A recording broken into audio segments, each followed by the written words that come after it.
this video, we'll see about HMG-CoA Reductase Inhibitors.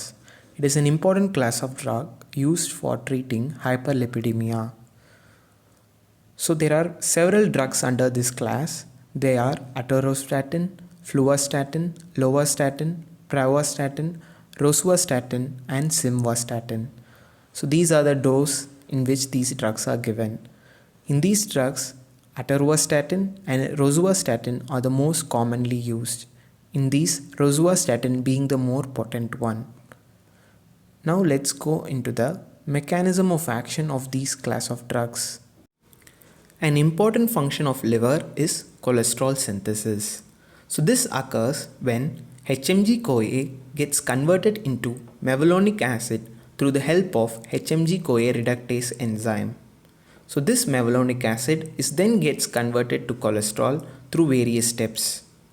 So when we give our drug statins, which are HMG-CoA reductase inhibitors, our drugs go and they directly block this enzyme.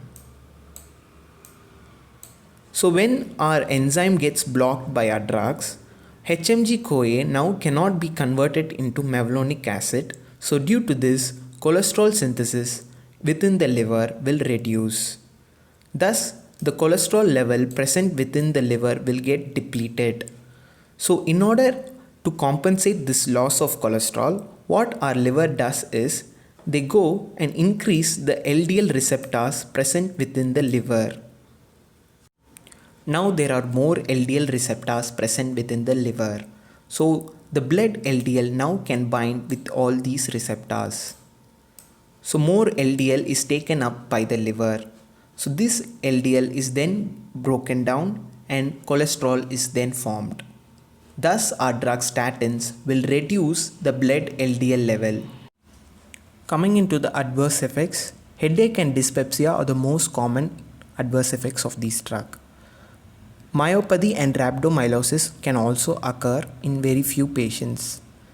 Other than that, these drugs can cause elevation in ALT and AST levels. Hence, proper monitoring of LFT is important.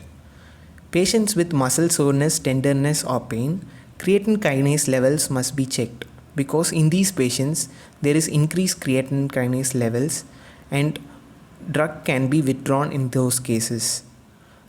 And finally, these drugs must not be given along with cyclosporin, macrolide antibiotics, azole antifungals, niacin and fibrates because it can increase the risk of myopathy and other adverse effects.